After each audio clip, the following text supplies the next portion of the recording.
Salut à tous les amis, bienvenue sur Carton Rouge TV, on se retrouve pour l'avant-match, 21e journée du championnat de France de Ligue 2. Saint-Etienne fait un déplacement difficile à Pau. Avant d'en parler, place à l'actu chaude. L'arrivée d'un joueur à Saint-Etienne, Mboukou qui arrive, Nathanaël Mboukou qui arrive de Augsbourg, club de première division allemande. C'est un joueur de 21 ans qui joue attaquant ailier, qui vient pour 6 mois, un prêt sans option d'achat. Encore? Mais oui, j'en ai parlé dans la dernière vidéo, tous ces prêts sans option d'achat. Tu ne construis rien, tu essayes simplement de faire des coups comme ça, en te disant peut-être avec un peu de chance, etc., ça va nous permettre de... Mais en fait, bon voilà, comme on n'a pas d'argent, je l'ai déjà dit, forcément on en est réduit à tenter des coups comme ça. Et en général, on prend quoi? On prend des joueurs qui ne jouent plus dans leur club.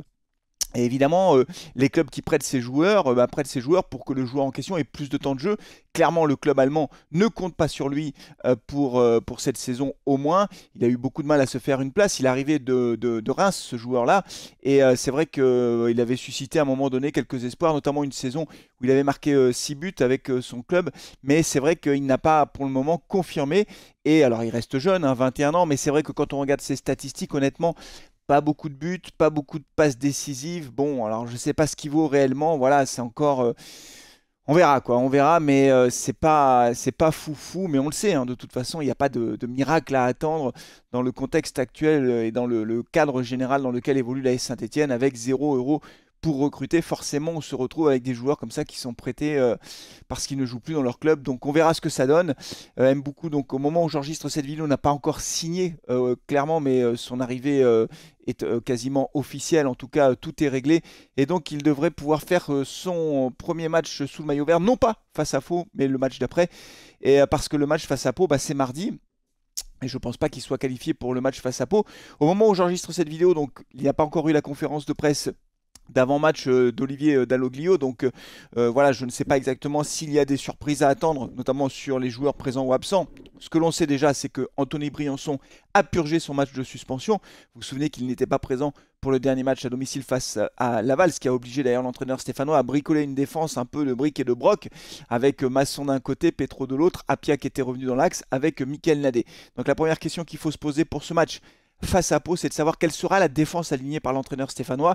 Je pense que Petro restera, je pense que Masson restera également, et je pense qu'il laissera Apia et Briançon dans l'axe. Voilà, c'est mon prono les amis, on verra ce que fait l'entraîneur stéphanois. Je pense que c'est Mickaël Nadé qui pourrait faire les frais du retour d'Anthony Briançon, mais ça on le verra évidemment mardi. Pour le reste, pas de grosses surprises à attendre à mon avis. Tardieu, Mouefek, Bouchouari, et puis Cafaro, Chambaud et devant Cardona. Étant entendu que normalement, on croise les doigts, mais normalement, Ibrahima Ouadji devrait faire son retour dans le groupe de l'entraîneur stéphanois. Il s'est entraîné normalement, ça a l'air d'aller. Bon, mais je suis prudent parce que Ibrahima Ouadji, on ne l'a pas vu depuis des mois. D'ailleurs, je ne sais même pas exactement depuis combien de temps on n'a pas vu Ouadji sur un terrain avec le maillot vert, mais il n'a pas joué cette saison en fait, Ibrahima Ouadji. Et on se souvient quand même que l'année dernière, ça avait été une bonne surprise du recrutement stéphanois, comme quoi ça arrive aussi de temps en temps, il faut savoir le reconnaître. En tout cas, pour le prix que nous a coûté ce joueur, c'était plutôt un bon recrutement. Et qu'il avait réussi à s'acclimater et qu'au fil de la saison, finalement, je le trouvais de mieux en mieux, moi, Ibrahima Ouadji, et je comptais beaucoup sur lui cette saison. Malheureusement, il s'est blessé 2 fois, et 2 fois des blessures relativement graves, puisque ça l'a tenu éloigné des terrains pendant plusieurs mois. Et donc là, on espère qu'Ibrahima Ouadji va pouvoir retrouver le groupe, étant entendu que s'il intègre le groupe, je pense que en fin de match, il remplacera certainement poste pour poste Cardona. Je doute qu'Olivier Dalloglio le fasse démarrer d'entrée de jeu, surtout que le système de jeu choisi pour le moment par l'entraîneur stéphanois, c'est un 4-3-3, et que donc il n'y a qu'un seul attaquant de pointe. On sait que Ibrahima Ouadji joue devant, et que pour le moment, certainement, c'est Cardona qui sera donc titularisé à la pointe de l'attaque. Il n'en reste pas moins, les amis, que ce déplacement à Pau est très important. Au classement, nos amis de Pau ont 31 points, plus 2 au goal average, et nous, vous le savez, on a 29 points, donc on est 2 points derrière. Ça veut dire que si on gagne, on leur passe devant. Ça ne veut pas dire qu'on a gagné. Si on leur gagne, on leur passe devant, donc ce serait une super opération, évidemment, au classement. Pour le moral, ce serait exceptionnel aussi. Un match nul ne ferait pas nos affaires, je vous le dis comme je le pense. Ça ne ferait pas nos affaires parce qu'on resterait à 2 points donc de la 5e place, étant entendu que derrière, il y a Guingamp 30 points, Rodez 30 points, Paris 30 points, Ajaccio 30 points, Caen 29. Caen qui reste sur une très bonne série, Caen qui avait très bien démarré, qui s'est écroulé et qui là est reparti. Donc on voit que la bataille va être très rude, et à chaque fois quand on perd des points, quand on ne marque pas les 3 points de la victoire, ben, il y en a d'autres qui les marquent et donc on s'éloigne en fait au classement. Et donc là, c'est très important pour moi de gagner ce match. Ce ne sera pas un match facile. C'est pas impossible non plus, c'est pas impossible. Le point faible de cette équipe de Pau, il est clair. Enfin, tout le monde le connaît en Ligue 2, c'est leur défense. Ils ont pris 32 buts. Rendez-vous compte, 32 buts, c'est quasiment la pire défense de Ligue 2. Il y a un club qui fait moins bien qu'eux, de mémoire, c'est Dunkerque, 34. Mais sinon, c'est l'avant-dernière défense. Donc là, il faut jouer l'attaque en fait. Il faut vraiment les faire douter. Ils savent qu'ils n'ont pas une bonne défense. Moi, je serais l'entraîneur stéphanois. Évidemment, tu y vas pour gagner le match. Je ne suis pas sûr qu'on y aille dans cet état d'esprit-là. Je ne sais pas, on verra. J'espère me tromper. Mais il faut y aller pour gagner le match. Et il faut marquer des buts en fait. Parce que c'est une défense qui est très faible.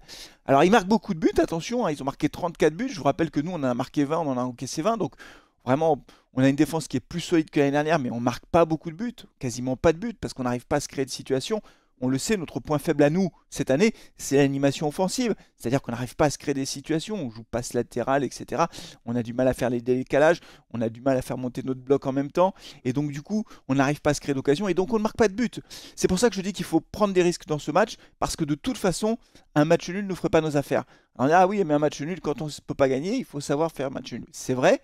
Mais là, on n'a plus le temps en fait parce qu'on joue la 21e journée et que le championnat va très vite défiler quoi. Et que ce match face à Pau, il est crucial. Voilà, alors dites-moi comment vous sentez le match. Dites-moi ce que vous pensez de Mboukou. Moi, je ne le connaissais pas, hein. Honnêtement, je ne sais pas trop ce qu'il vaut. J'ai juste regardé ses stats. C'est pas un enthousiasme fou. Ce que vous pensez de Mboukou et puis surtout votre pronostic pour ce match. Est-ce que vous sentez les Verts capables d'aller chercher au moins le point de match nul, voire la victoire? Dites-le moi en commentaire. Donnez-moi vos pronostics, les amis. Nous, on se retrouvera bien évidemment en direct pour ce match. Je vous rappelle que c'est mardi à 20h45. Là, ce week-end, c'est la Coupe de France. Et j'en profite et je termine la vidéo là-dessus pour faire un grand à nos amis du Puy. Ah oui, l'Auvergne. Enfin, le Puy qualifié. Ils sont qualifiés, ils ont battu Dunkerque.